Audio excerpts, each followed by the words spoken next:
and then 5, 4, 3, 2, 1.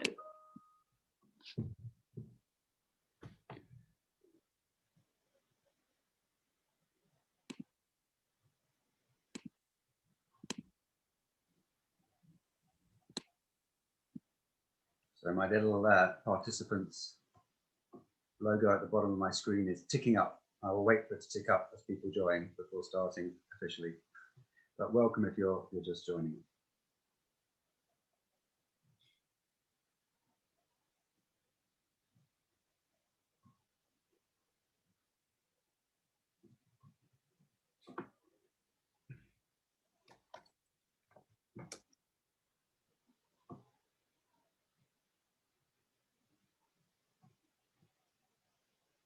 We'll just give it one more minute because there's a lot of people coming in. I think we've had over 650 people register for this event, which is fantastic. So we'll just hold on a minute so people can join and not miss the intro.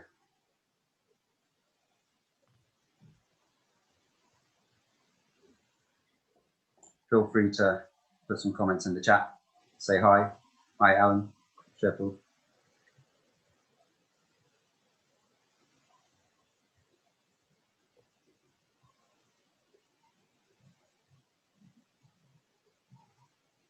Okay, the huge influx of people seems to be slowing down slightly. So I think we might begin because we've only got an hour. So a very good evening and welcome to the Green Party Live. I'm Jonathan Bartley. I'm co-leader of the Green Party of England and Wales. And once a month, I'll be hosting this series, which will gather elected Greens from around the country to share their stories of how collaboration, integration, and participation in our democracy hold the key for delivering the urgent system change required to deliver environmental, social, and economic justice for all.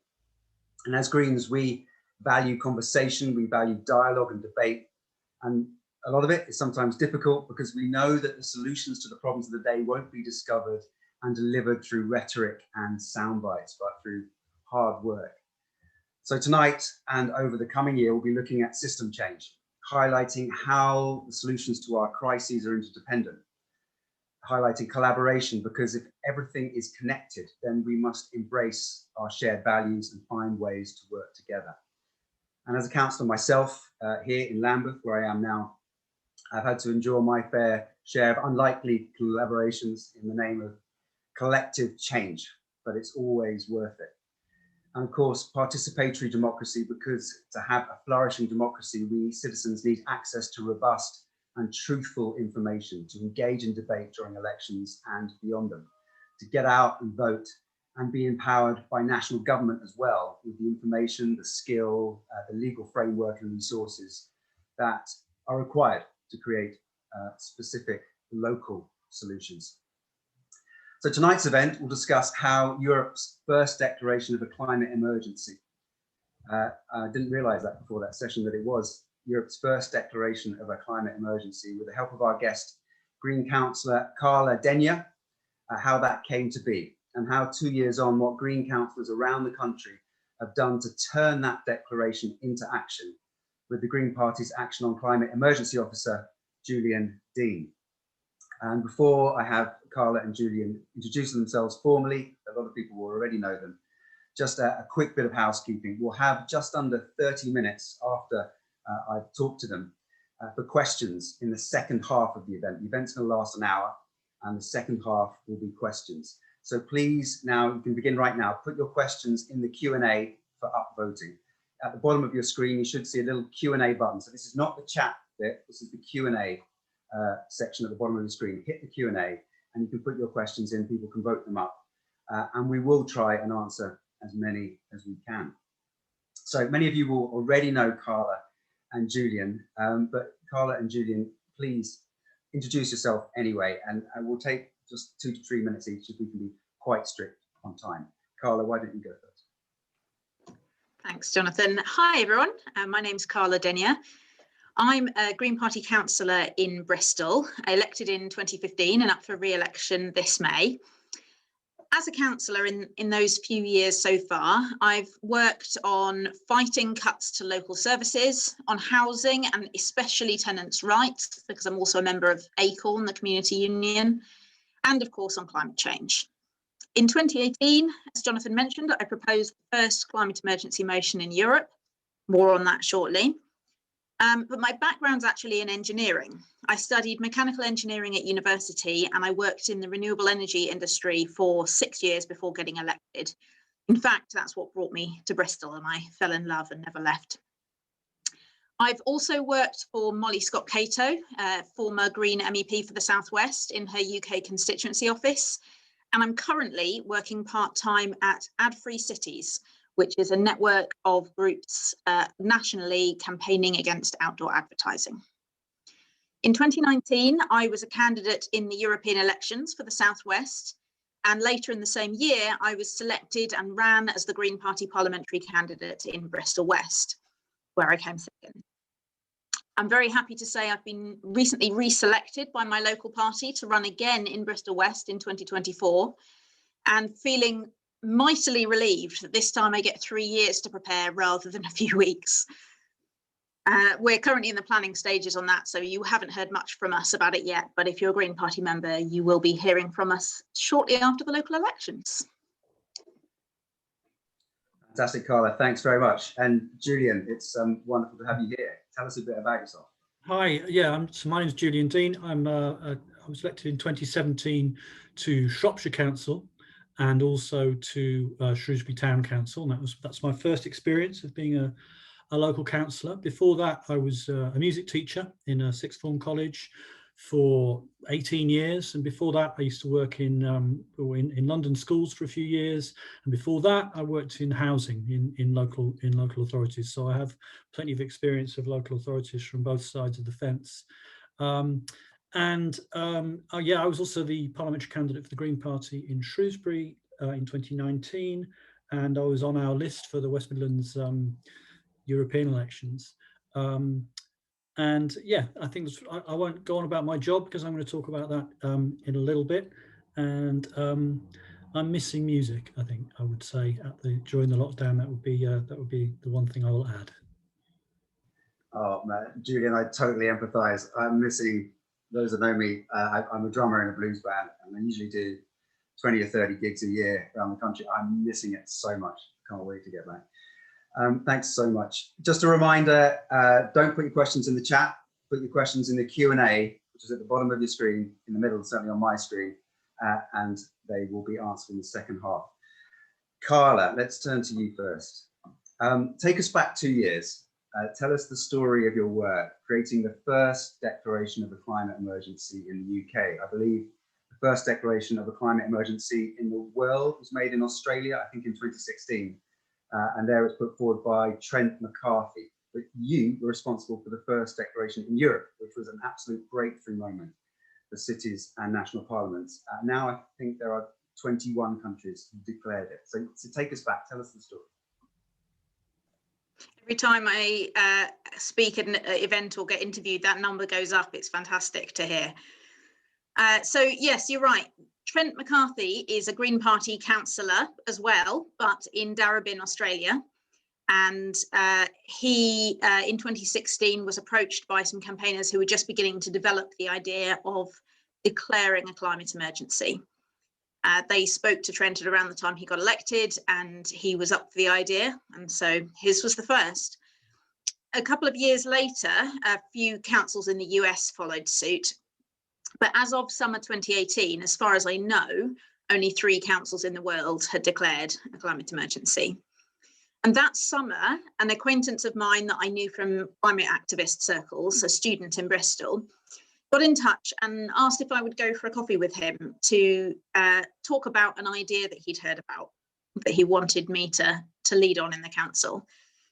He explained the idea of declaring a climate emergency, and specifically what differentiates it from other kinds of motions that councillors might do or initiatives that we might campaign on. is that it's something that councils can do without waiting for national government. It wasn't a motion to say write a letter, which unfortunately is a lot of what we're restricted to sometimes. And the principle of declaring a climate emergency is really that it is the first step in a process. It's acknowledging that we're in an emergency and that we cannot go on as we are. And although he didn't say it in so many words, to me, it seems very, very similar to the 12-step method that's used by Alcoholics Anonymous and others. Some of you might have come across it. Because like in that, the first step is acknowledging that you have a problem and that something has to change. And then the following steps are about recognizing that you can't deal with it on your own and you need help and you need to change the way you frame things and look at things. And I think it's very similar because it's committing to change, acknowledging that things cannot continue as they are and that we are in emergency. So I was convinced by the idea, and over the next few months I worked on a draft motion, collaborating with others through several different iterations. I deliberately, because of that principle, didn't include in my motion exactly how carbon neutrality would be achieved. Partly because if you wait until you think you know, then it's too late. You have to commit to starting. And partly because I'm not sure the politicians from the other parties would have signed up to it, to be perfectly frank. But what I did include is a timeline. So the motion brought forward Bristol's carbon neutral target date by 20 years, from 2050 to 2030.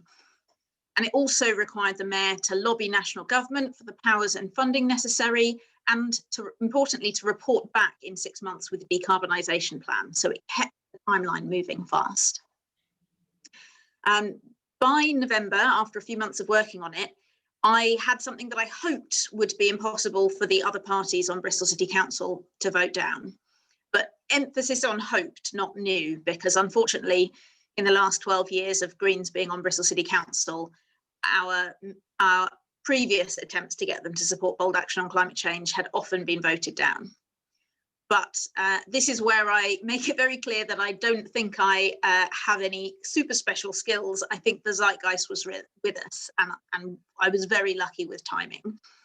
Some combination of the alarmingly hot summer we just had, the early actions of the rebellion movement that was just getting started around that time, and the IPCC report that had just come out stating the severe impact of even just 1.5 degrees of warming. Finally, people other than scientists and environmentalists were finally starting to get that climate change isn't just an issue, but the biggest threat facing humanity. So yeah, to my enormous surprise, it passed unanimously. With no small thanks to the hundreds of Green Party members, XR members and others who deluged their councillors with emails asking them to support it. And the best bit, and the bit that I never expected, is that it started this wave of similar motions across the country. Within weeks, Green Party councillors on other councils, like Forest of Dean, for example, is one of the first ones near here, and then London Assembly member Caroline Russell, who got the Mayor of London on board pretty early on.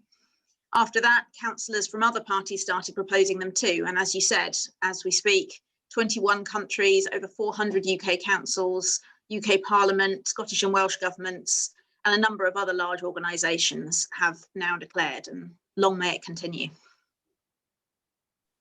Just such an amazing story.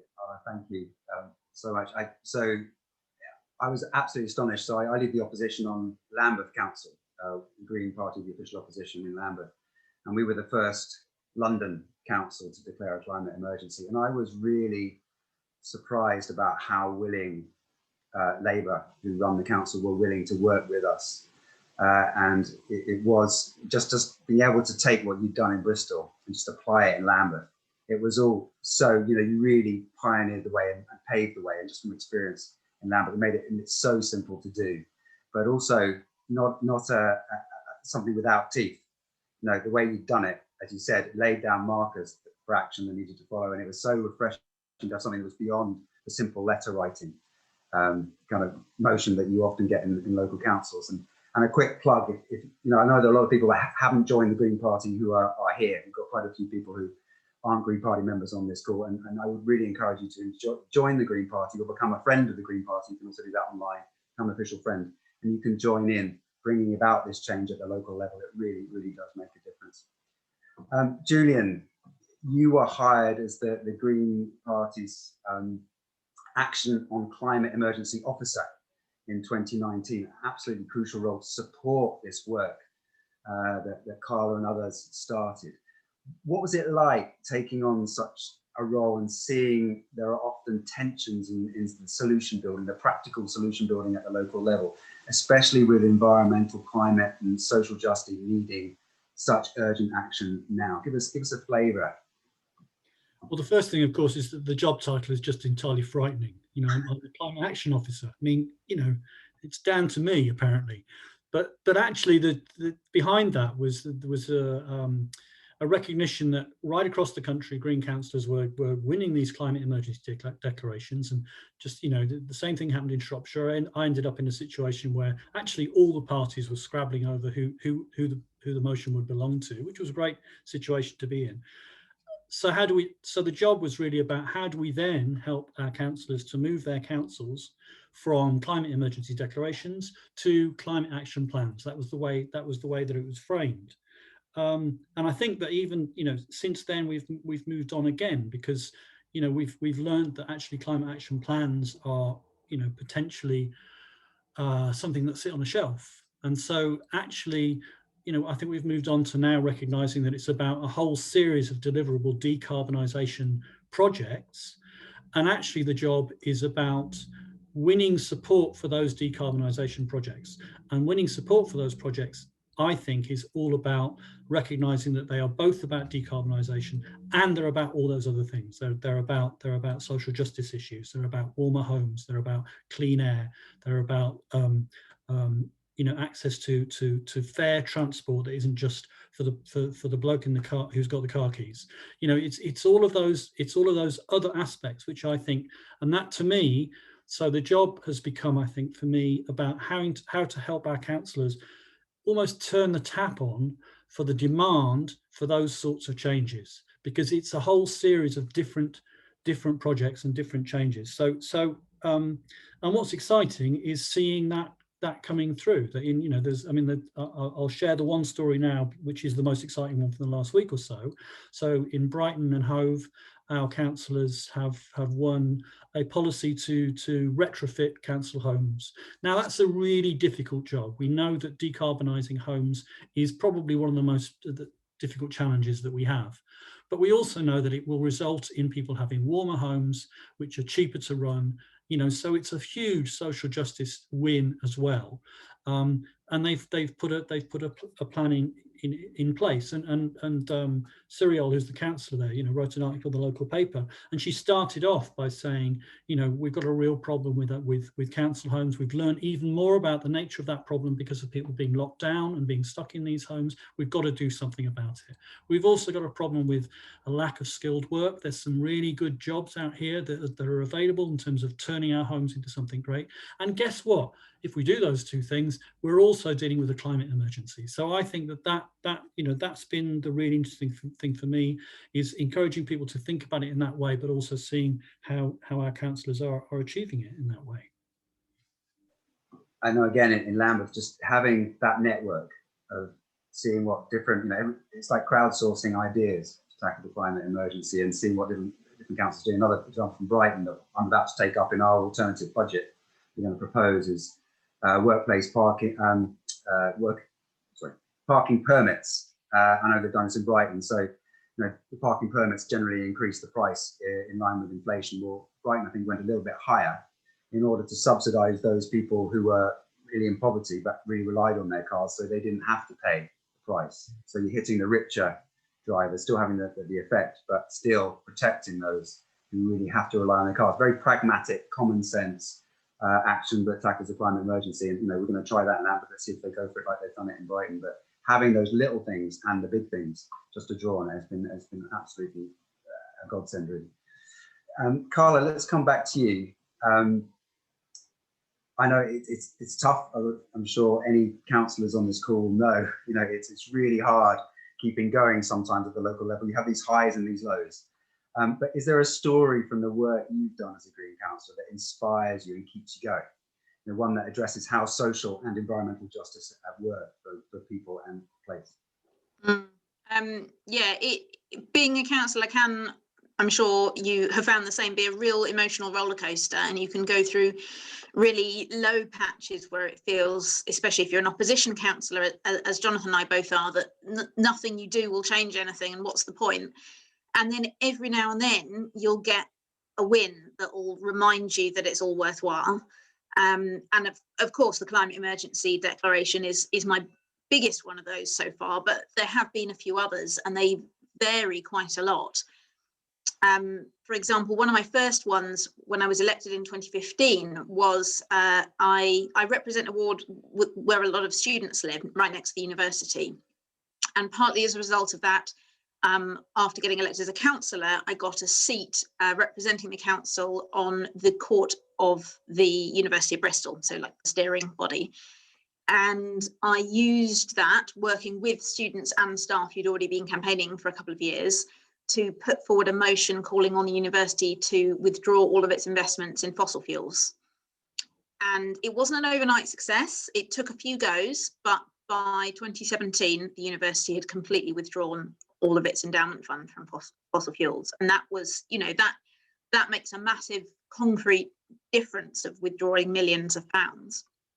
And then kind of at the other end of the spectrum of the kind of things that that we can get done. A couple of years ago, I submitted a budget amendment which reversed some of Labour's damaging cuts to a pot of money in Bristol City Council called the Local Crisis Prevention Fund, which provides small emergency payments to vulnerable people to help to prevent homelessness. And that was being severely cut, and I managed to find a pot of money to partially reimburse the fund, and that passed. And since then I've heard reports from council staff and from residents of Bristol about how much of a difference that's made to Bristolians' lives. So that kind of thing is what really keeps me going. Thank you. Julian, okay, so I've often found in Lambeth, and it's a common theme when I talk to other councillors, there are often tensions within solution building. I mean, I guess otherwise we'd surely have implemented all the solutions already. Some of the issues preventing us from taking action is that we need a mindset, a change in our mindset to deliver political consensus, you know, to get the climate emergency, first of all, on the table, but also then to provide the solutions. And that takes time, but we don't have much time. So, you know, how can we reconcile these two things? How, and particularly, how might things like the impending COP in the UK have a bearing on these things? Okay, there's a lot there.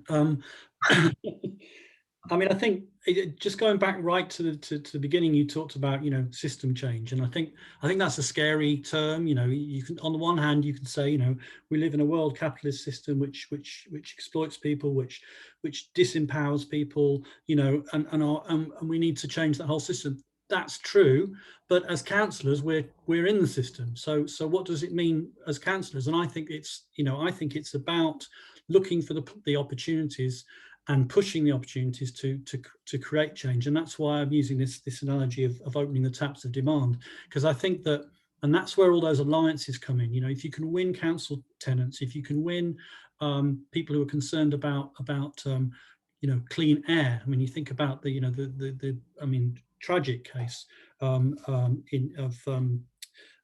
Ella Kissadebra in South London, you know, but actually making the point that was about pollution, you know, that somebody's a child died because of pollution.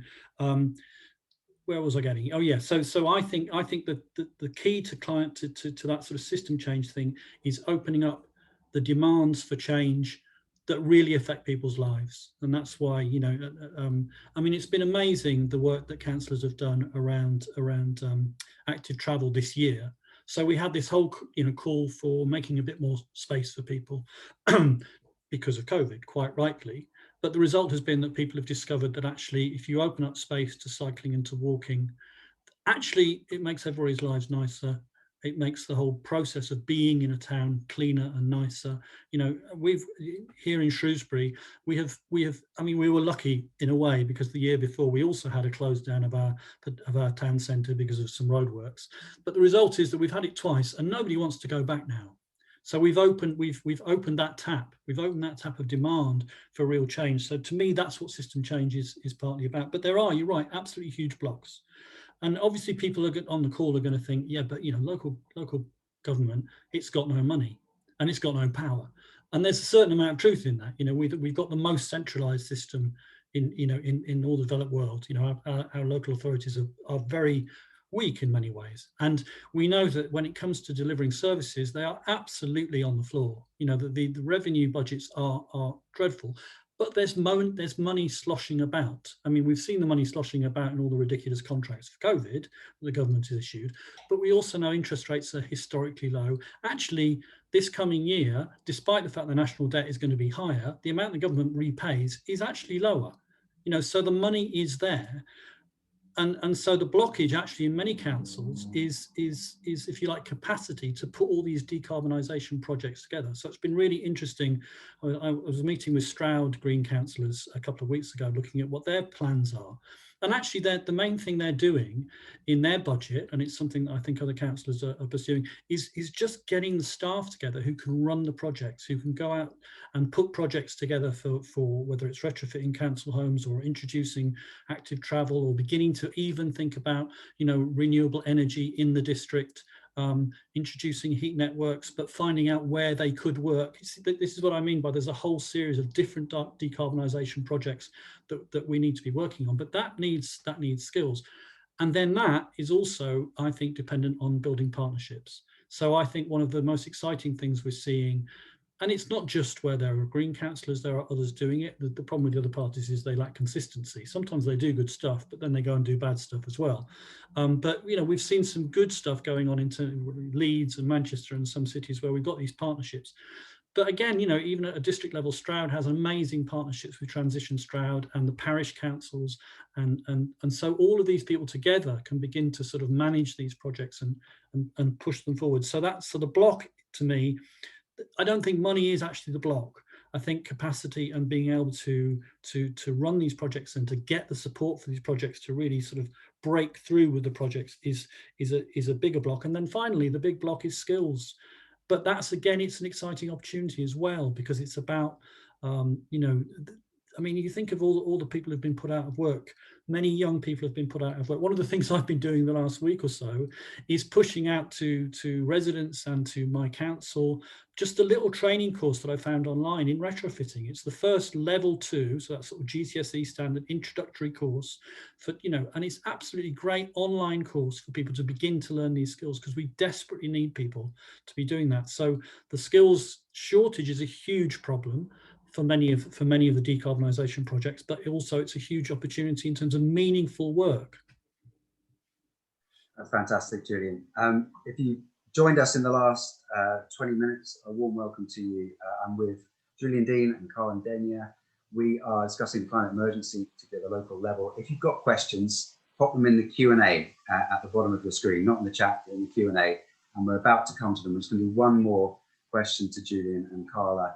I will try and wrap it up in 3 or 4 minutes, so we've got half an hour of questions.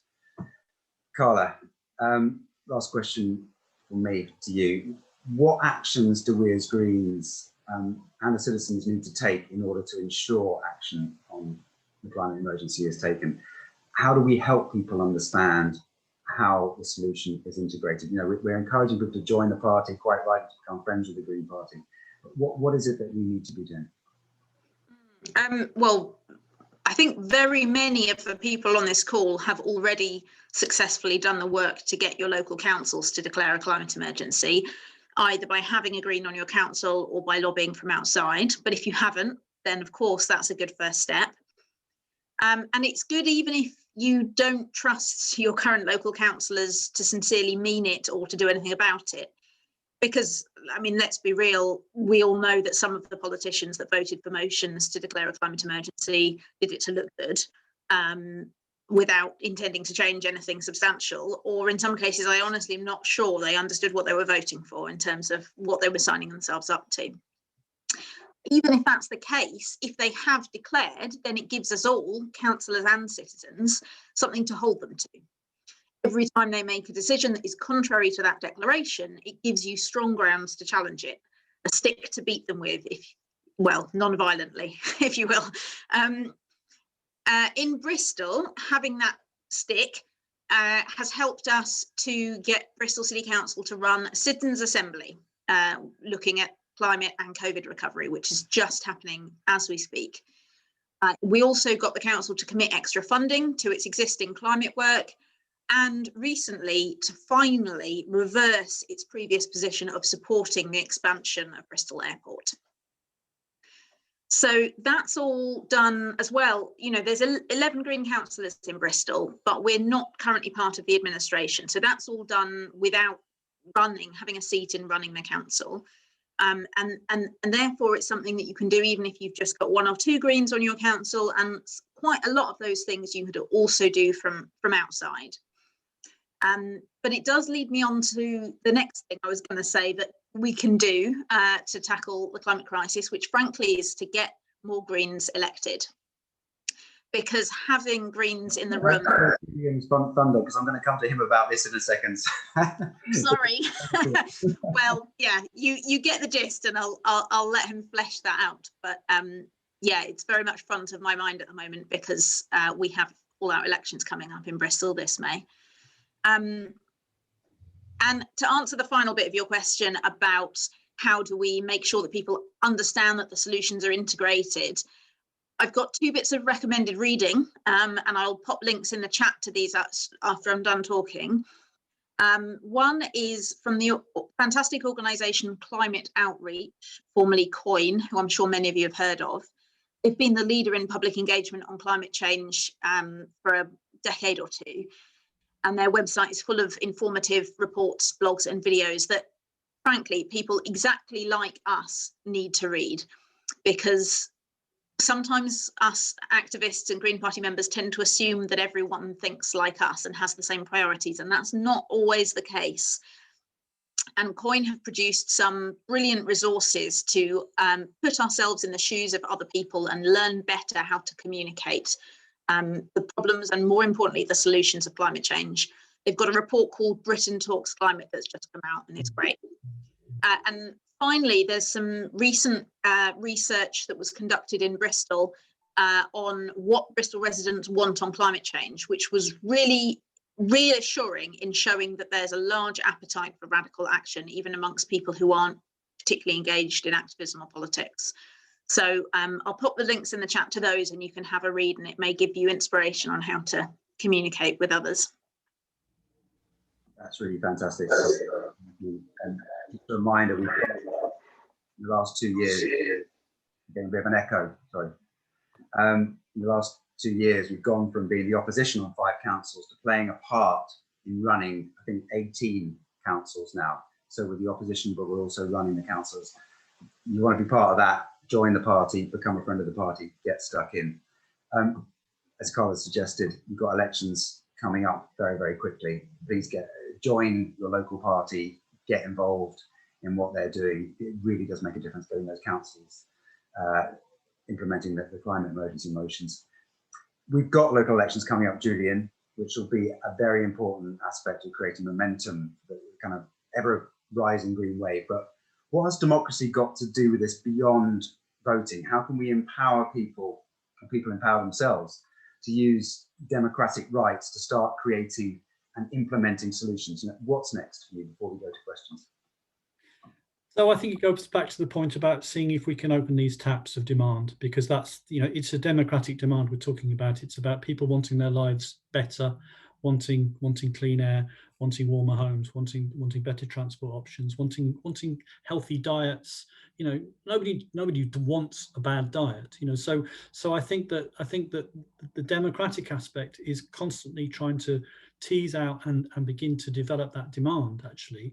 And that means, that means talking to people, talking to residents as councillors, engaging as widely as possible. So you've got, on the one hand, you've got the sort of formal climate assembly sort of approach, which is fantastic in terms of identifying the fact that there is, if people are given the information, they get it, and they not only they get it, but they are thirsty for the solutions. But often that only talks to a small number, so we have to still be talking to wider numbers and finding ways of opening up the discussion on everything from low traffic neighbourhoods to 20 miles an hour of zones is a fantastic one, for example. Actually, the demand is really there. People really want them. Low traffic neighbourhoods, again, we've seen those in all sorts of places pop up, and despite the Daily Mail, actually they're really, really popular once they come in and they're really addressing the problem. So so I think that, it's really interesting what Carla mentioned, the Britain Talks climate work, and to me, you've got right at the top, you've got this sort of 81% of the country apparently now accept that there is some sort of climate emergency, but we need to tease out of that the demand that could then produce for the specific decarbonisation programmes. The Britain Talks climate thing identifies that right across the political spectrum, people want better nature, they want it protected, they don't like waste, they think that that precarious jobs are a bit rubbish and we ought to have meaningful work for people. So there's actually a lot of common ground, and that's where we as Green councillors and Green, especially when it comes up to the election, we know how to talk the talk on those issues in a way which is actually to everybody. It's not to just, there isn't such a thing as a traditional Green voter, because frankly, we're a small party at the moment, so we have to appeal to everybody. But there is grounds for doing that, and I think that bringing together the sort of the decarbonisation project, which is a horrible term, with the actual, this is how we can improve your lives, that democratic offer is what is unique to us. Amazing, thank you both very much. Right, okay, we're on to the bread and butter of the questions that have come in. Thank you so much for everyone that submitted their questions. I'm wondering, I want to get through as many questions as possible, so I'm wondering if I might let you bid for who wants to answer which question, and just get one of you answering this question. Does that sound like a good idea?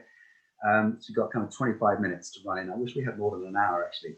Maybe I can be naughty and extend it a little bit. We'll see. This is the first question. What plans? Oh, okay. It's changed. Even it's not the question I thought was at the top. What plans do we have to support British farmers to transition to regenerative methods to improve soil quality and crop yields and sequester carbon from the atmosphere to improve climate? Who would like to answer that? I can do that one if you like. So it's a good question and an important one to tackle. The way that we produce our food and reimburse the people that grow it for us certainly needs to change.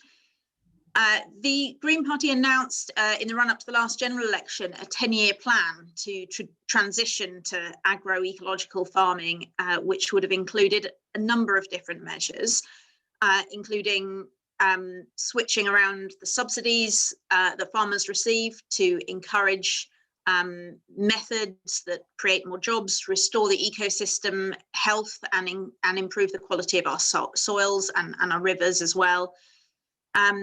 It also needs to support the farmers to transition. So that means giving them more secure tenures so that they are confident that they can invest and that they will see the returns on that. Then there's a bunch of other things in there as well, like we would commit to planting a lot more hedgerows and stuff like that to improve biodiversity. Yeah, jump on the Green Party website and have a look at the farming section of our manifesto if you want to dig into the details. Fantastic. Julian, was there anything you wanted to add to that? Burning. No. Fantastic. There was a question about capitalism here and it's disappeared. Anyway, I wanted to ask it. Okay, this is a long question. We all have 24 hours a day to work, sleep and relax. There are many groups to be part of. The questioner is concerned about the dilution of our efforts due to wanting to support, the Green Party, Greenpeace, Friends of the Earth, wildlife groups. The list goes on. And suggestion that the public can get confused by how to spend our time to greatest effect. It'd be great to see a hub, says the questioner, where campaign groups can combine their efforts. So what the questioner is saying is the various issues we need to emphasize rather than lots of different groups duplicating resources for each issue of campaign. I don't think it doesn't quite make sense, but you get the gist. I just want to say one thing about it. My feeling is that challenge me, come back to me if you don't feel this is the case, but we need the legal action, through the groups that are taking legal action. We need the movements on the ground like Extinction Rebellion. We need the politicians like the Green Party implementing these things on local council. We need the whole lot and see ourselves as a united movement, and each part is an absolutely integral part to making it happen. But tell me I'm wrong. Julian.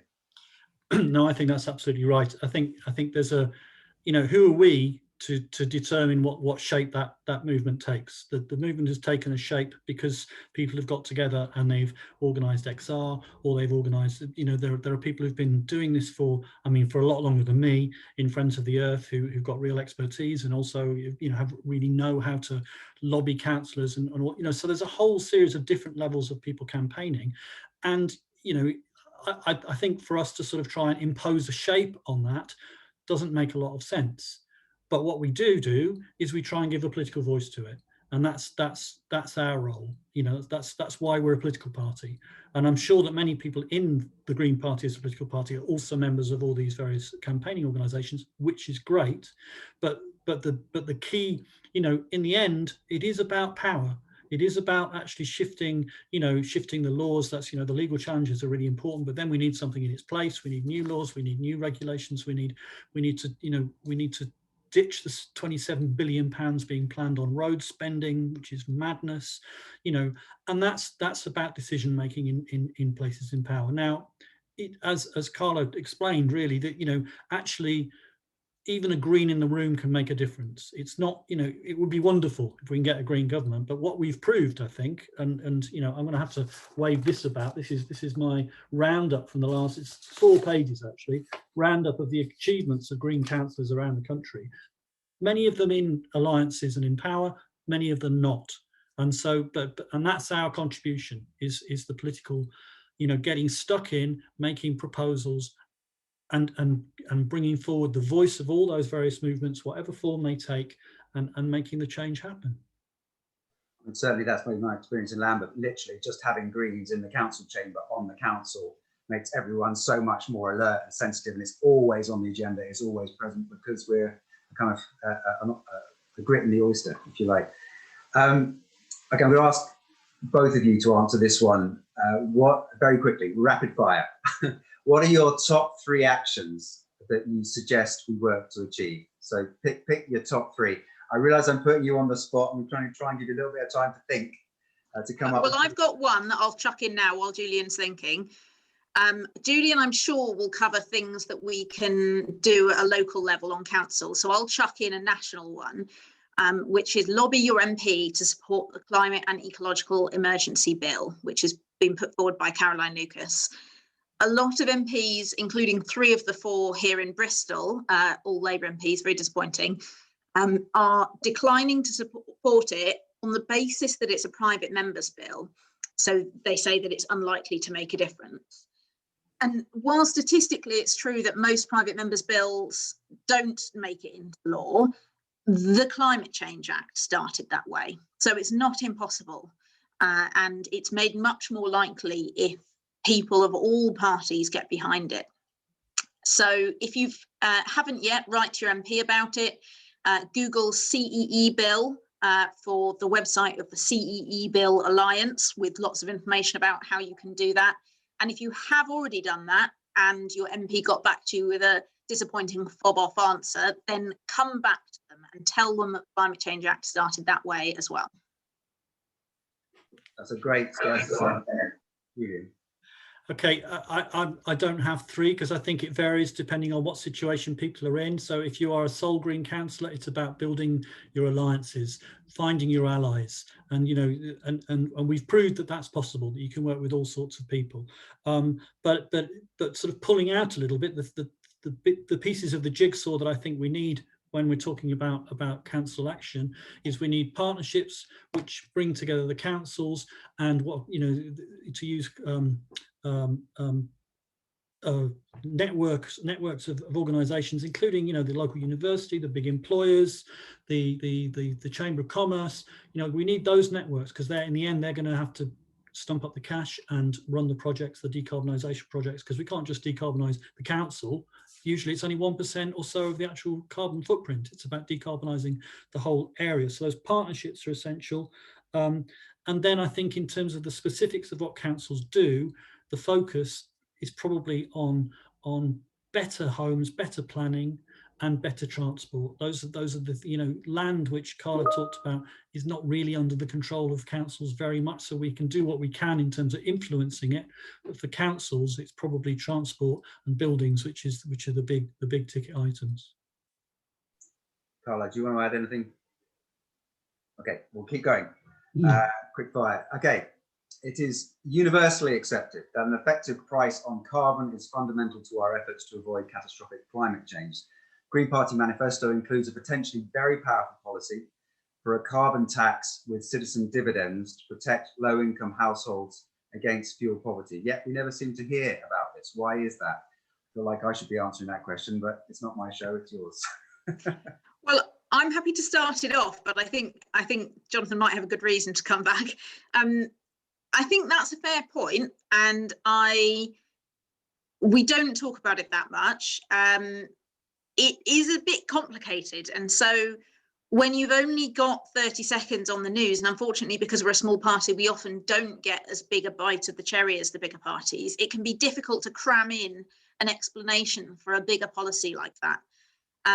Also, frankly, sometimes the media, you know, we do say in interviews and they cut out those bits. I'm sure that's happened to Jonathan. It certainly happened to me. That said, we actually did do a bit of pushing of this policy just before Christmas when we came out with the Green Party's 10-point plan for the climate, which was in response to the government's plan of the same name that was so severely disappointing. And one of the policies that we were specifically championing as part of that was the carbon tax. Jump in very quickly. So first of all, you probably will hear more about it this year, because when it comes to the work that we're doing as a party towards COP26, you know, we're sort of looking at three areas. One is this whole thing that I'm going on about, that actually climate action is good for you. The second is making sure at a world level that it's fair to communities right across the world, those many communities who are going to actually suffer the worst from climate breakdown and have made the least contribution in terms of CO2. So we have to be fair to the rest of the world. And the third one is precisely going to be, you know, we have to start making the polluters pay. And that's what the carbon tax is really about. And so I think you will be hearing more about it this year. Right. I'm going to move on. Okay. Wait, things are changing before my eyes right now. The questions are changing.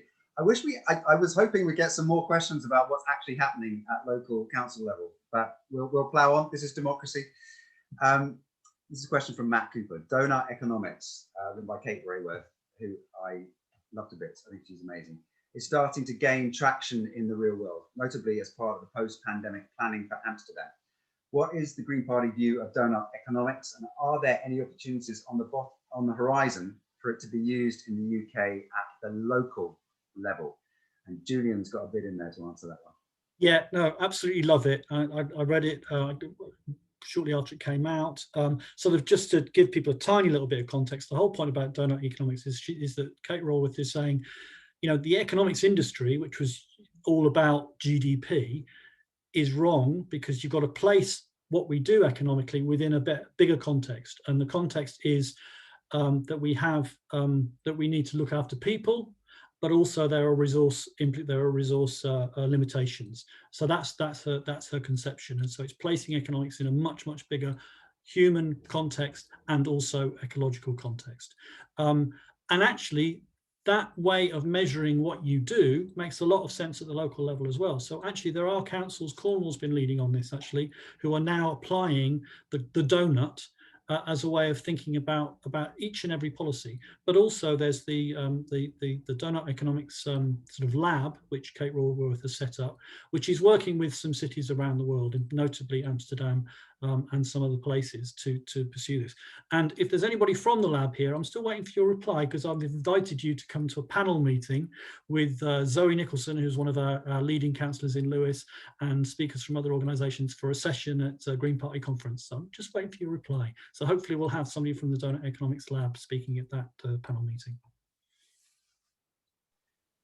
Carla, shall I move on, or you got anything you want to add? That was pretty much what I was going to say. Just to add, I was at the UK Climate Emergency Conference. When was that? A couple of months ago. And there was a session at that on donut economics, and we heard from lots of other councils that are at an earlier stage than Cornwall, but that are considering it. And in some, not all cases, it's Greens that have helped push out the agenda. So although it's although we didn't come up with the idea, we're big fans of it, I'd say. Question from Pam Archer. Doesn't say where Pam is from, but we don't have any councillors yet. What can we do? Thanks to Friends of the Earth, our council was persuaded to declare a climate emergency. I guess that's another indication that we need to be working with NGOs as well closely. But like many others, they don't seem to have done anything yet. What do we do? Shall I jump in? So I mean, you know, I'm getting, there's all, where to start? I mean, I think well, where to start is to get a Green elected, of course. But in terms of putting pressure on your council, actually, I think councils are feeling the need to talk to communities about this sort of thing. They, you know, because they don't actually have all the answers, and sometimes the answers sit outside.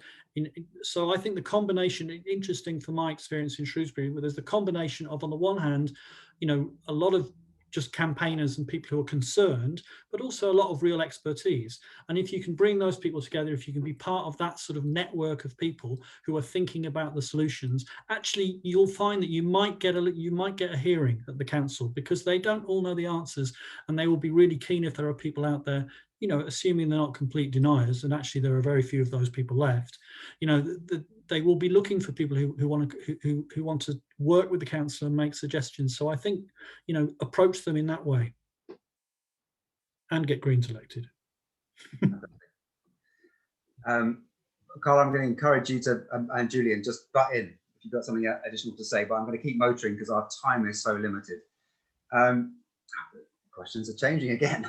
The now top question is, having just been told that volunteers won't be allowed to deliver leaflets to carry out campaigning, would it be viable to organise a crowdfunder to pay for postal deliveries? I'm just going to answer this one quickly. We're trying to get a legal action to challenge the government advice. It's actually advice, not law.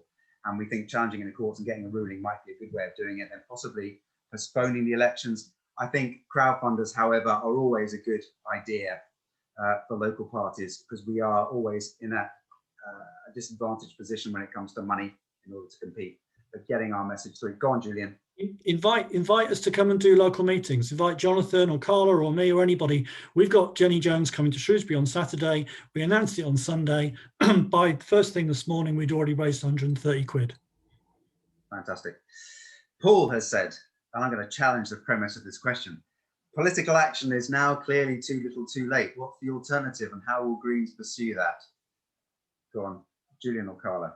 Oh, I thought you were going to challenge the that question. I don't think political action is clearly too little too late. I think it is absolutely clear that we've got to be working with activists. I was arrested as part of Extinction Rebellion. I've supported the legal actions against Heathrow expansion. We've all got to work together.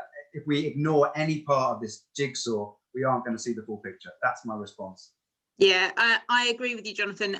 There's absolutely a place for direct action. You know, I've laid down in front of diggers in my time as well. But I think the only way we have a chance of getting there on carbon reduction is to follow every possible avenue simultaneously. Because we don't know which one's going to work out. We don't know when there's going to be a sudden, you know, another zeitgeist change, widespread change of feeling about things. So yes, direct action, but also yes, you know, pursuing electoral routes and lobbying and all of the other ways of pushing for change. all of the major successes I've had so far as a councillor have been as a result of some kind of pincer movement between several different people or organisations coming from different angles. Whether that was me, the students and the staff at the university divestment thing, or me and direct action activists around the climate emergency thing, or other stuff like that. I think it's yes and, not either or. I'm going to keep moving, if that's okay. Julia would love to change from gas to ecotricity for heating, and her old diesel car to an electric one that's too expensive, and she's on a pension. There's no easy answer. I wish there was. I mean, one of the things that I think that our councillors should be doing is calling on their councils to actually just produce decent advice to people on all this sort of stuff. But there is no one solution. You know, if you live in a tenement block in Glasgow, or you live in a council flat or you live in an oil-fired house, all the solutions are different. But actually what that means is that all the solutions are local, which is why, you know, actually one of the things we have to constantly bang on about is give local councils the power, give local people the power, because a lot of these solutions are down to the house level, down to the street level. But there is no one solution. But we need those sort of simple answers for people exactly like that. What's, you know, you should be able to go to a nice, easy local council website, and they'll say, here's the best solution for you at the moment. Carla. So Bristol has just set up a climate hub, which is sort of aimed at citizens that are at that, right, I want to do something, what's the best thing for me to do? It's in a bit of a beta phase at the moment, so I will share a link to it, but the officers have been quite honest that it's doesn't quite have all the bells and whistles yet, but that's part of the point of that. But I completely agree with you. There isn't an easy answer yet. It is a real problem. And while to an extent all of those more sustainable services and technologies will become cheaper as they become mainstream, that isn't fast enough for those who are on low incomes now. So some combination of national and local government and private investment needs to get involved to invest in those, to roll them out at affordable levels now. And there's loads of little interesting projects that are doing that in different ways, but it would be great to have them a bit more joined up so that people can have like a one-stop shop to figure out what's best for them. Let's see if we can squeeze two more in. I think this is Laura, presumably from Somerset. 5 Somerset councils have developed a joint climate emergency strategy. Not many action points are on it, no mention of peat extraction, disinvestment. They've said that ethical considerations will not stand in the way of investments. Do the Green Party have any comments to make about these two issues, knowing that both contribute greatly to CO2 emissions? Julian, did you have your hand up?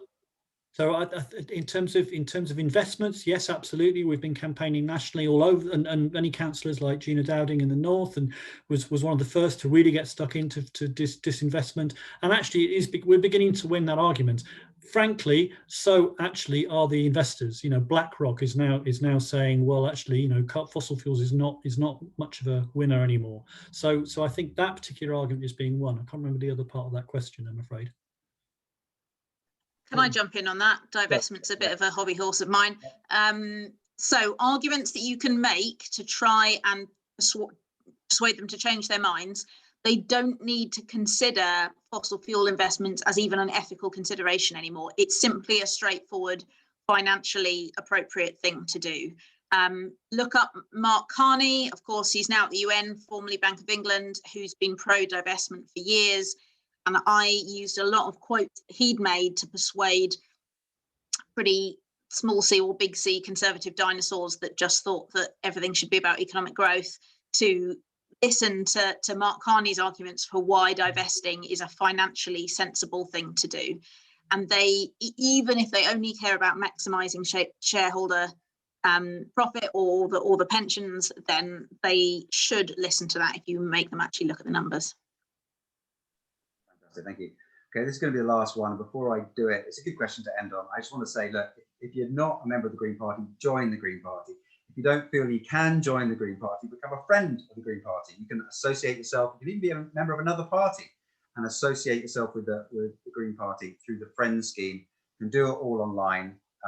Someone hopefully will put the links in the chat. You can find it on our website. But things are happening. they need to happen very, very quickly. And you can either sit on the sidelines or you can be a part of it. And I really wanted to be a part of it because you've seen tonight what a difference it's making. Last question is from Mike. We started a campaign under a Green Party banner, but soon realised we were missing out on activists who were Labour supporters or councillors. So we set up a climate action group and approached Labour to push our motion through.